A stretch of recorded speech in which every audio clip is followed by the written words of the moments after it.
Hello Libra, welcome to the Plaid Sheep Oracle. For this round of readings, I've been pulling a card from the Surrealist Tarot. And you got this very interesting Nine of Wands.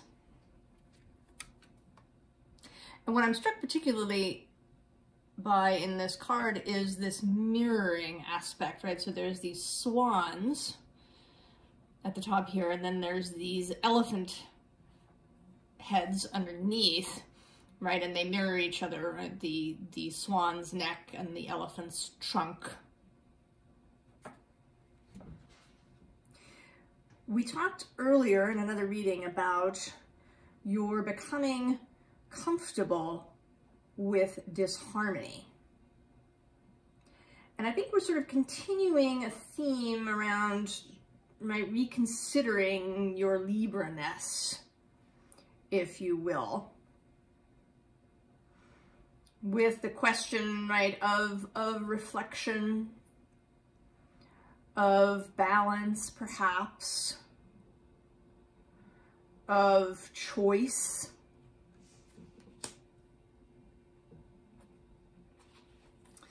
So the first card out is Thunder. And I love this card myself. This, you know, you can just feel it. The ground shaking, the thundering of this passage. Right? How amazing would that really be to witness an enormous herd in motion? Right? To feel that incoming rush of energy.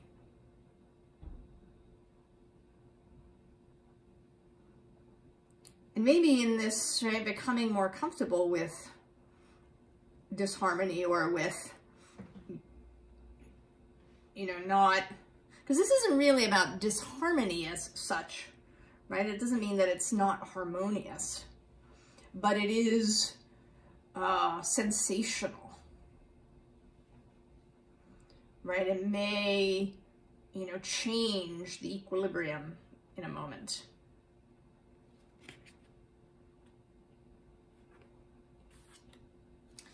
This Sun card comes out next. And this is a sort of always an interesting Sun. One, because the moon is back here in the card. And two, because this figure is looking down. Right, there's an inward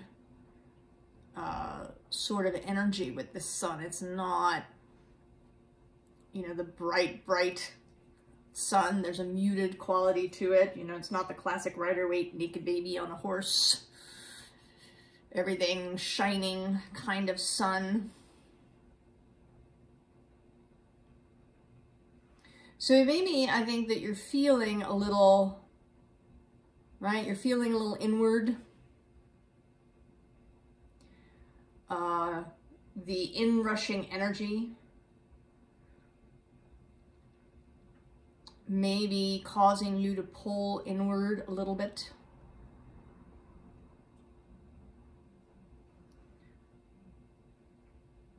To sort of curl up a little bit at the current moment. But I don't think that you're down or depressed or, you know, any of that sort of thing. This is just a question of becoming accustomed to, right, to new energies, to, you know, a new way of being, to a new vision of yourself. Right? Seeing yourself differently. Eliminating perhaps some labels that you've been carrying around for yourself. And as you peel them off, right, there's you know, becoming reacclimatized. But the overall energy, right, there's this rushing rainbow and this vision quest, exuberance. I think you're really feeling quite excited about things, Libra. You know, that the majority of yourself is actually feeling really pretty good. Feeling pretty good.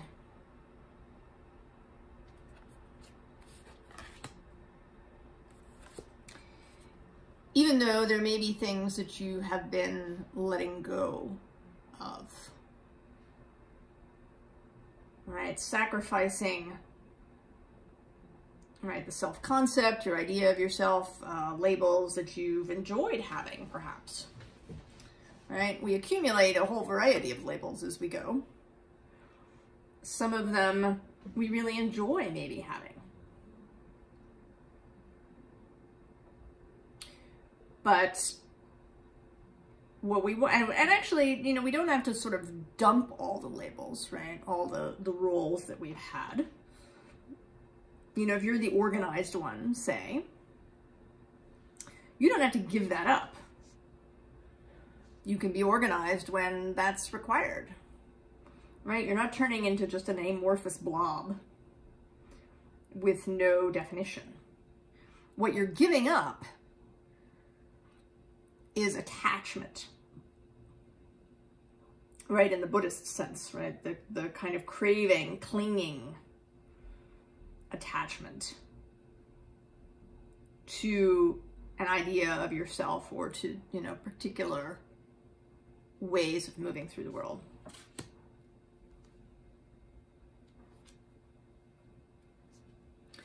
That you're allowing, you know, a whole greater variety of things. Becoming comfortable with real movement. And, you know, Libra is a cardinal sign. You are an initiator of thought.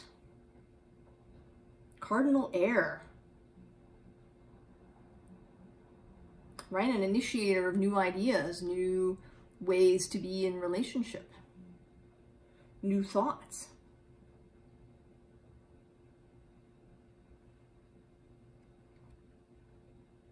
And I think that you're opening yourself up to many more possibilities than you've allowed yourself in the past.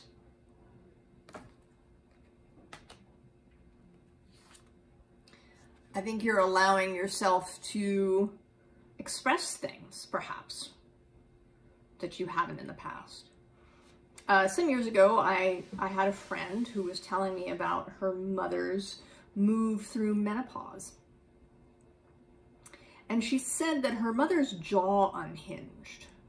And what she meant by that, right, not literally, but that her mother started saying things, expressing, you know, feelings and opinions and thoughts that she had previously kept buttoned up, right? She had the role of mother, and that meant certain things, right? It, you know, it meant that you were the one who took the smallest slice of cake on the plate, or maybe you went without cake at all, right? Because you were the mother, you were supposed to sacrifice things. You made sure that everybody in the family was kind of emotionally taken care of. She, you know, essentially had been putting herself second for most of her, right, for her life as a mother, and perhaps as a woman in general. And now she just think that was it. You know, her body was undergoing this change. There's, you know, all the, right, there's hormonal changes that happen, but there's also energetic changes through this process. And she was no longer willing, right? She was done with, you know, these kinds of ideas. And so she started saying stuff. And maybe you've been allowing that for yourself. And, you know, again, this doesn't mean that you know, yell at people, or that you know, shout, or that you know, bang on the table and say, this is what I believe, or this is free, right? It just means that when a choice comes up, that doesn't work for you, you're willing to just say no. You can just say no. That doesn't work for me. I'm sorry. You know, or actually not, I'm sorry. That doesn't work for me. All right. I'm willing, you know, to talk about a different choice. Let's find a win-win scenario that works for you and works for me.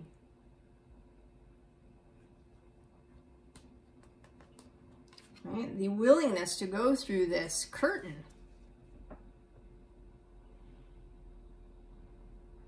Right? That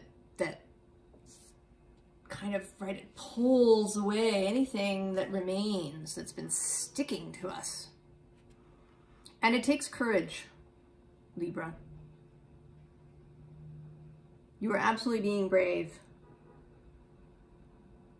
when you pass through this curtain into this new way, into the new timeline that's yours. Sacrificing those previous versions of yourself.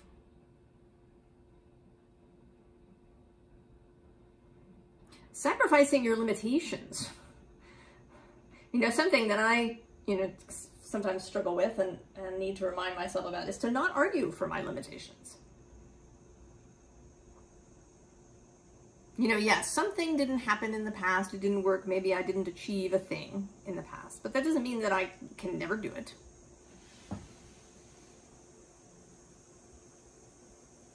Right? The yes buts. Yes, I want to do this, but. And they're comforting, right? These limitations and these buts. Right? We feel like that insulates us from failure. Kind of, or from the results of failure. You know, well, of course, I had all of these limitations, so of course I couldn't do it. It didn't work out. But what we don't see is that by arguing for those limitations is that we're kind of, right, we're producing the result that we don't want.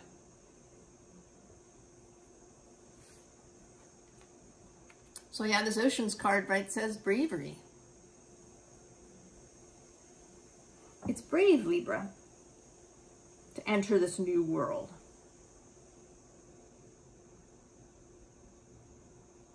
Don't, you know, downplay that.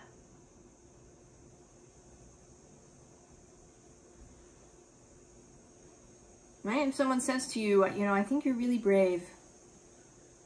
Don't say, oh, it was nothing, or, oh, you know, it's just human, or, oh, whatever. No. Say thank you. I agree, I was brave. And I enjoyed being brave. I liked it. I'm going to do it again. I'm going to continue. Because it feels really good. You know, it's scary, but it feels really good to be brave.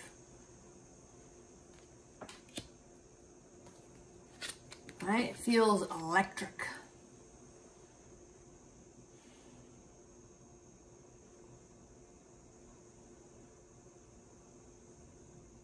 Right, I think, right, we do feel really good, don't we? When we do a thing that we thought was out of our reach in one way or another. When we make a choice to do something that frightens us.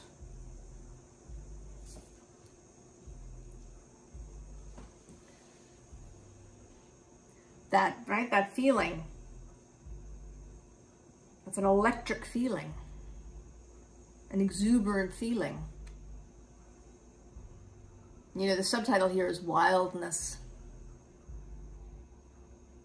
And that's something that we all need a little bit more of too, wildness. And I don't mean, you know, in a really reductive way.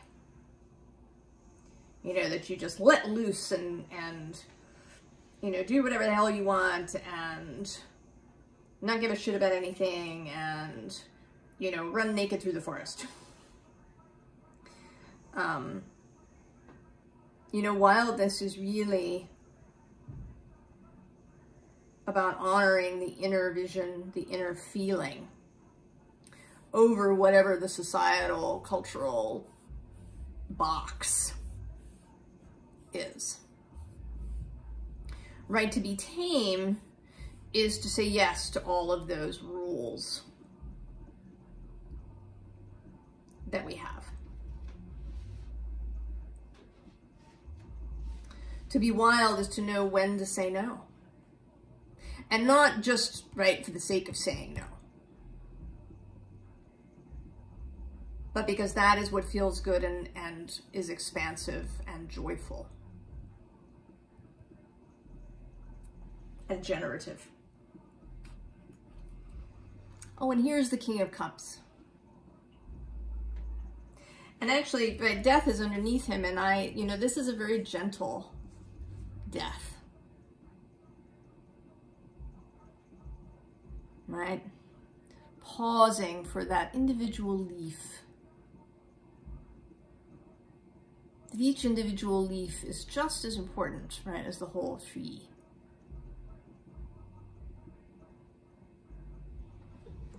A gentle and compassionate death.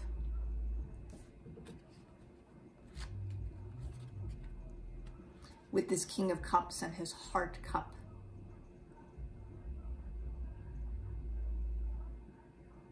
Right, compassion for self and for others.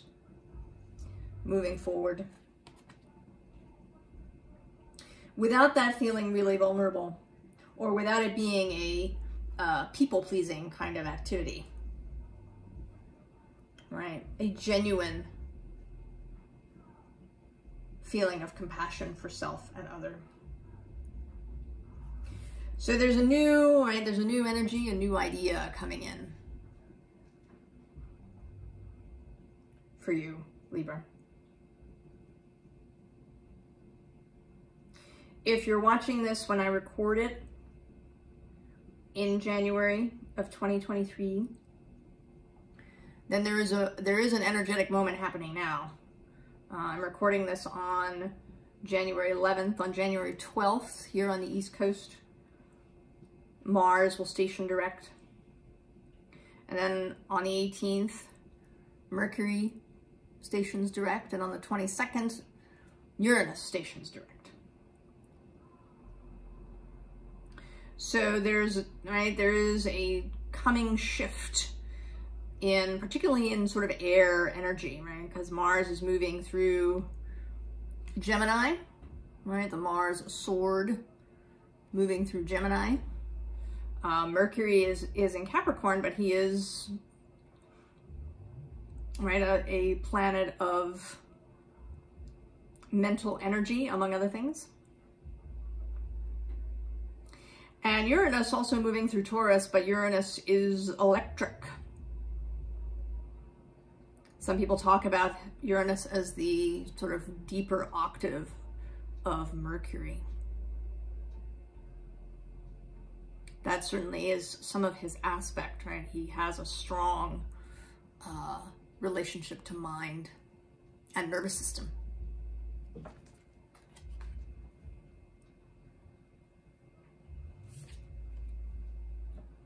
And then we have this Five of Cups. And I love this Five of Cups, right, because this bird has been released.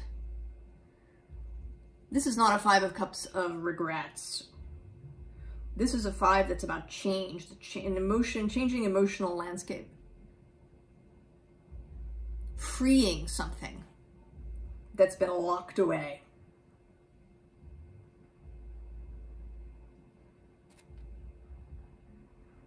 Right? This may be you speaking up about how you feel about things.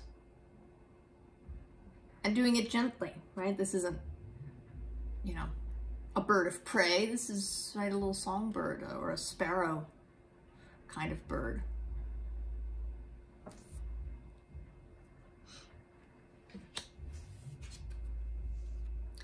And then the High Priestess, the Oracle at Delphi. So increased intuitive knowing, increased intuitive confidence, And also confidence through unknowing, through uncertainty.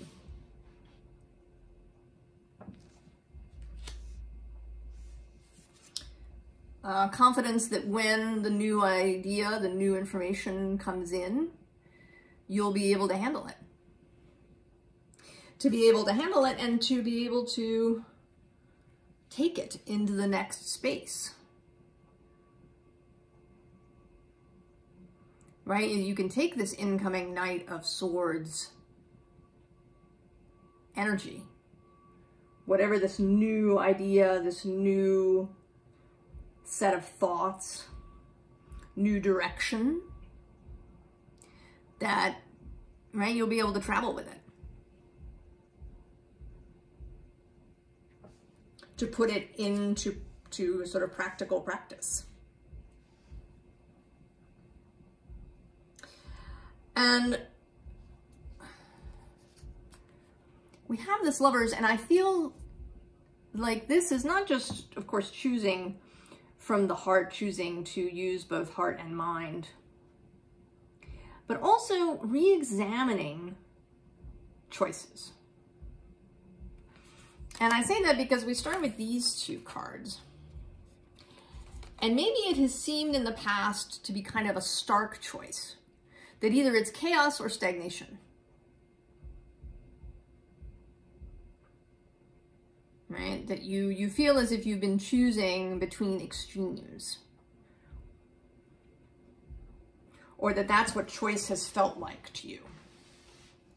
That you're being, you know, asked to choose between two diametrically opposed things. Right? That your choice has to be diametrically opposed to the other. But I think that you're beginning to see that that isn't true.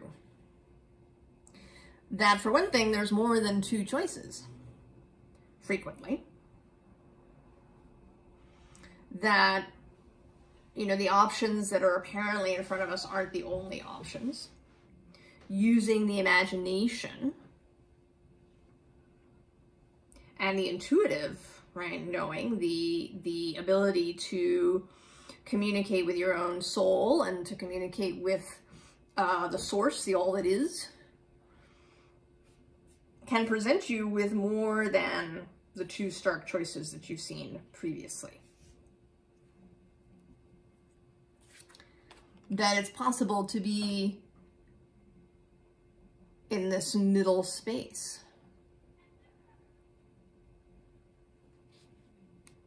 Right? That as a mother, you don't, right, have to choose between, you know, not having any cake or your children not having any cake.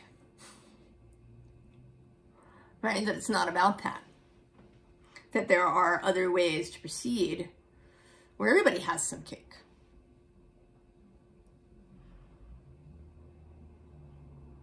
Examining your assumptions about a whole variety of things that have seemed like stark choices that you didn't want to make.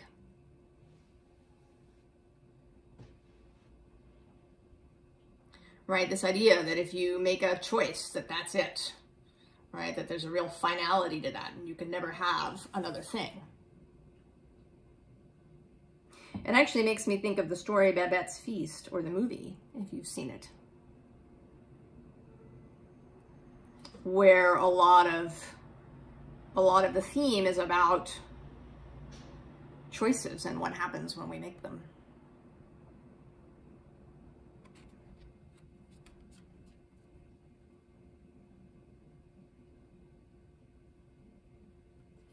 Right? This deer doesn't grow up, you know, through an inflexible routine. Right? Living beings do best when they can adapt and shift. Nature is not a stark choice.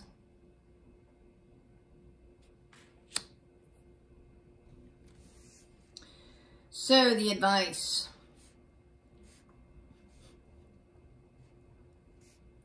The advice is sort of about choosing to, first of all, the cup came up underneath. I think this card is going to keep coming up until we've all made the choice to take the cup. And there too, I don't know that it's necessarily a stark choice. It may be that it is a repetitive choice, that you're, you know, sort of choosing to take the cup over and over many times when it comes up. That if you've rejected the cup, it doesn't mean that it's going to go away and never come back, that it is always there for you to take.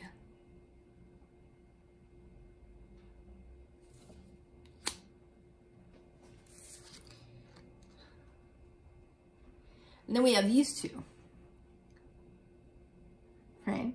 Certainly, right, Libra gets a bad rap, I think, for being indecisive, for not being willing to choose, for vacillating back and forth. And that may be in part because, you know, you've only seen these two choices. And that to make a choice somehow, right, that upsets the equilibrium, right? Because if you have these two things on your scales, if you take one, then the scale will tip over.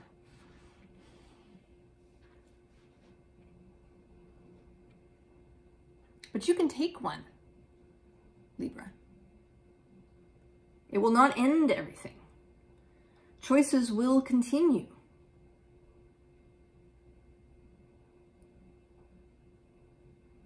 Throughout your life.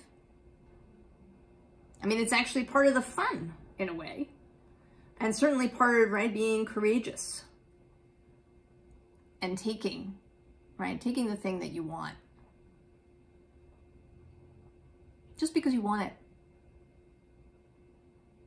And not because you're obliged to anybody in any way.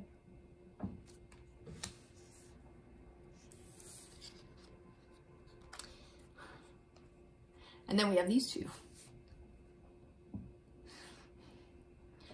Right, the Two of Swords, which, right, is the choice card, right, the mental making a decision card.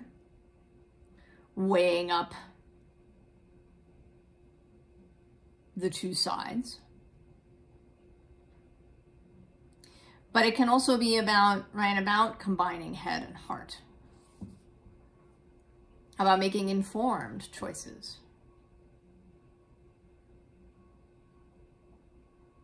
You know, she has a blindfold on, so she's entirely internally focused.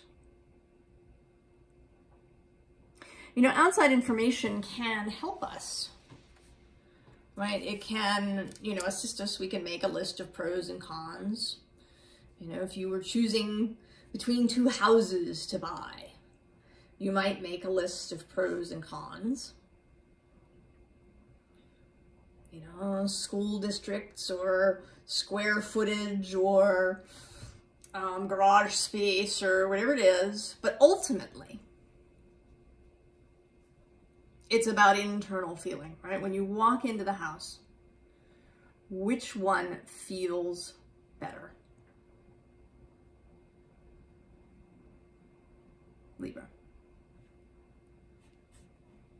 So if it ultimately, right, decision making is, right, it's an internal process.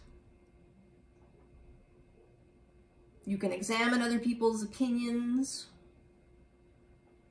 and make your list of pros and cons, but ultimately, right, it's a personal, interior decision. And then the Eight of Swords is about, you know, being willing to step off that spot. To step out of the circle of swords. To unwind yourself. To be free, to have, right, to have a free mind. That came up with Virgo. And I think it's actually really for all of us. Because we all get programming from the time that we, you know, arrive. In fact, sometimes from the time before we arrive, right? Because we're in the body, we're kind of, right? We're being programmed by our mother's body a little bit, and the environment that she's in.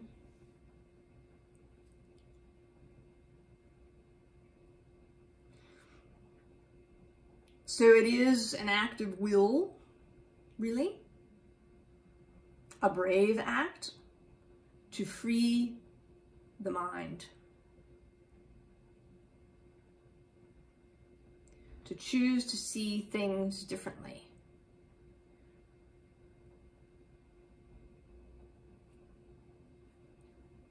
And I think you're doing really well, Libra. It may feel really uncomfortable. I get that. I'm with you. These changes are uncomfortable.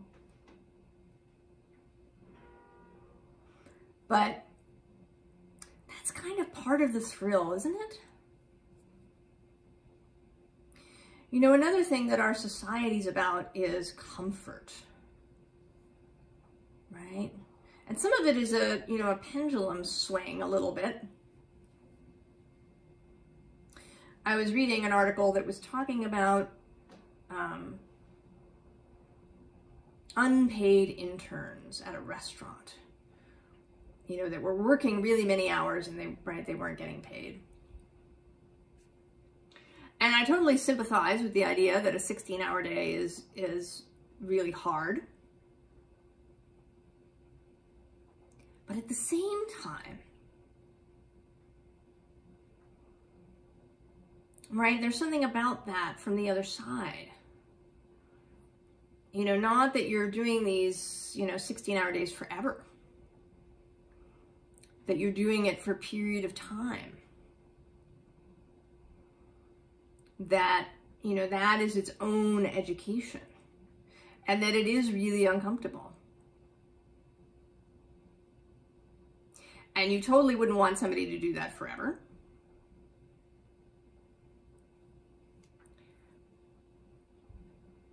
You certainly want anybody who is, you know, like a regular employee to have normal, you know, hours and be compensated properly. But that we can go through these periods when we're really uncomfortable. And that we learn things and that it's kind of exciting.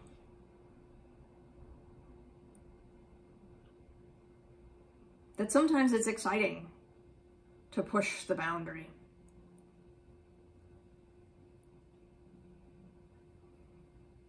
To sometimes be really exhausted.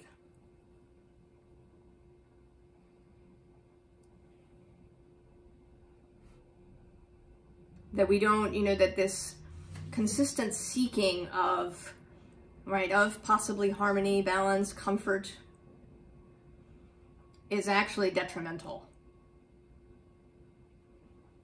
That we need stressors on the body, on the mind, on the emotions, in order to be able to grow and become more resilient.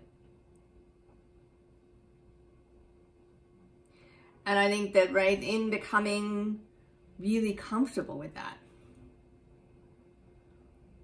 you are becoming powerful, Libra. Because there is power in a willingness to be uncomfortable. Right? So many more choices open up. Even if it's just mentally uncomfortable.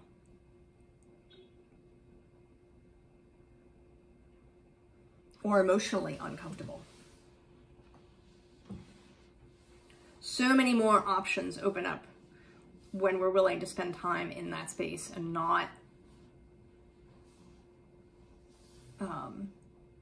guard ourselves too closely.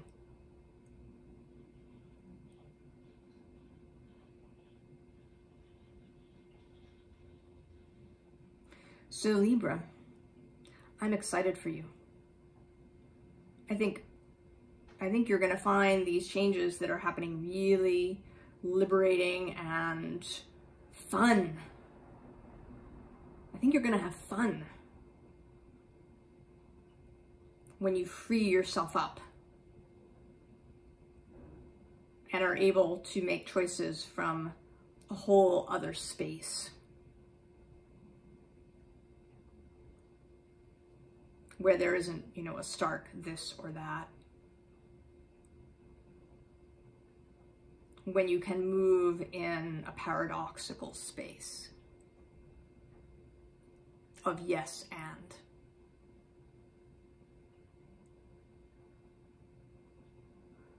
Or yes to this in this moment and yes to something else in another moment. That choices, most choices, are not forever.